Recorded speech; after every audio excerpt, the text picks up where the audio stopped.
নমস্কার, কেমন আছেন সবাই? তনু রান্নাঘরে নতুন একটি ভিডিওর সাথে সকলকে স্বাগত জানাই। আজ আমি দেখাবো restaurant style butter garlic prawn recipe. ভীষণ সহজ। তো আমি এখানে 1 কিলো মাঝারি সাইজের চিংড়ি মাছ নিয়েছি, সেটাকে খুব ভালো করে ছাড়িয়ে নোংরাটা ফেলে পরিষ্কার করে দিয়েছি। এইবারে এটাকে প্রথমে একটু ম্যারিনেট করব। সামান্য একটু নুন, 1 চিমটি মতন গোলমরিচ গুঁড়ো আর সাথে হাফ চামচ মতন আদা রসুনের বাটা, এইটাকে দিয়ে খুব ভালো করে এটাকে আমি প্রথমে একটা ফার্স্ট ম্যারিনেট করে নিলাম। ভীষণ সহজ বানানো, সকলেই বানাতে পারবেন, কিন্তু এগুলো রেস্টুরেন্টে অনেক বেশি হাই প্রাইসে বিক্রি হয়। আপনারা চাইলে আমার রেসিপিটি ফলো করে খুব সহজেই কিন্তু বাটার গার্লিক প্রন রেসিপিটি খুব ইজিলি বানিয়ে নিতে পারবেন। তো এখানে আমি আরও কিছু মশলা নিয়ে নিয়েছি, ততক্ষণে ম্যারিনেশন হোক চিংড়ি মাছটা। তো এখানে আমি কি নিয়েছি সেটা একবার প্রথমে আমি দেখিয়ে দিই। সামান্য কিছু উপকরণ লাগবে। তো এখানে রসুন পাতা নিয়ে নিয়েছি 1 চামচ মতন, আর পার্সলে পাতা নিয়ে নিয়েছি আমি এখানে 2 চামচ মতন, এটাকে কুচিয়ে নিয়েছি। রসুন নিয়েছি 2 চামচ মতন, সেটাকেও সুন্দরভাবে কুচিয়ে নিয়েছি।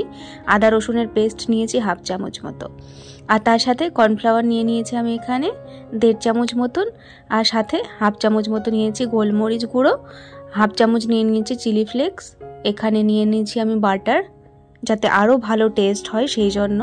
আপনারা চাইলে অলিভ অয়েলেও করতে পারেন, তবে ঘি বা বাটার দিলে বেশি ভালো হয়। তো বাটার আমি নিয়ে নিয়েছি ওখানে 2 চামচ মতন।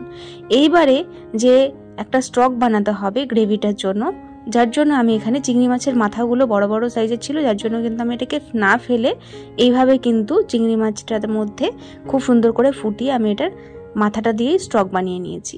এরপরে একটা সাদা প্যানের মধ্যে 2 চামচ বাটার আর 1 চামচ সাদা তেল দিয়ে কিন্তু ভালো করে গরম করে নেবার পরে এর মধ্যে আমি চিংড়ি মাছটা পুরোটা কিন্তু দিয়ে দিলাম।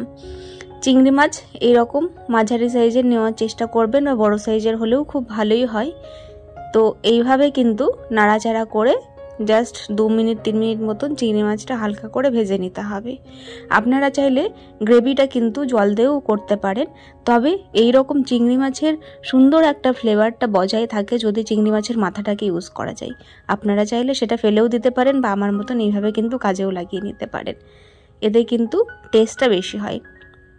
তো 3 মিনিট পরে আমি এখানে কোচানো রসুন আর রসুন পাতা, আর সাথে আমি এখানে দিয়ে দিলাম আবারও সামান্য নুন, সেটাকে দিয়ে ভালো করে কিন্তু পুরো চিংড়ি মাছটার সাথেই মিক্স করে নিলাম। মিক্স করে নেবার পরে 3-4 মিনিট পরে আবারও আমি এখানে বাকি গোলমরিচ গুঁড়োটা আর চিলি ফ্লেক্স নিয়েছিলাম সেইটা, আর এখানে হাফ পার্সলে পাতা আমি এর মধ্যে দিয়ে দিলাম। দেবার পরে আবারও খুব ভালো করে মিক্স করে নিচ্ছি। এই পার্সলে পাতাটা পড়ার পরেই না খুব ভালো একটা স্মেল ছাড়ে। তো এইবারে আমি এখানে চিংড়ি মাছের মাথা দিয়ে যে চিংড়ি মাছের স্টকটা বানিয়েছিলাম সেইটা এর মধ্যে ভালো করে ছেঁকে নিয়েছি। এরপরে আমি দিয়ে দিলাম, এটা দিয়ে খুব ভালো করে এটাকে মিক্স করে নিচ্ছি।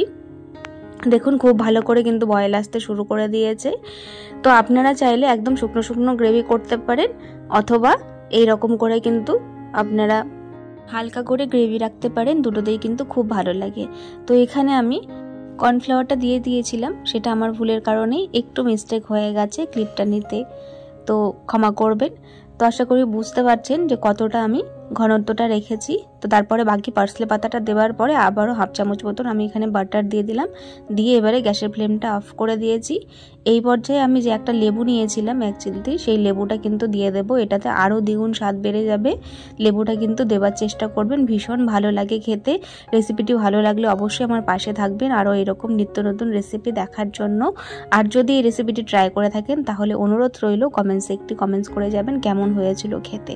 আমি তো বাড়িতে বানিয়েছিলাম, সকলেই খুব প্রশংসা করেছে, ভীষণ ভালো লেগেছে সকলের। আশা রাখবো আপনারাও কিন্তু এইভাবে খুব সহজে রেস্টুরেন্ট স্টাইল গার্লিক প্রন কিন্তু বানিয়ে নিতে পারবেন খুব সহজেই বাড়িতে। দেখা হবে নতুন একটি ভিডিওর সাথে। যদি আজকের ভিডিওটি ভালো লেগে থাকে তাহলে অবশ্যই চ্যানেলটিকে লাইক, শেয়ার, সাবস্ক্রাইব করে বেল নোটিফিকেশনটি অন করে রাখবেন, এতে করে আমার ভিডিও নোটিফিকেশন সবার আগে পেয়ে যাবেন। আজ তবে আসি, দেখা হবে আরো একদিন আরেকটি নতুন ভিডিওর সাথে। ততক্ষণের জন্য খুব ভালো থাকবেন, সুস্থ থাকবেন। ধন্যবাদ।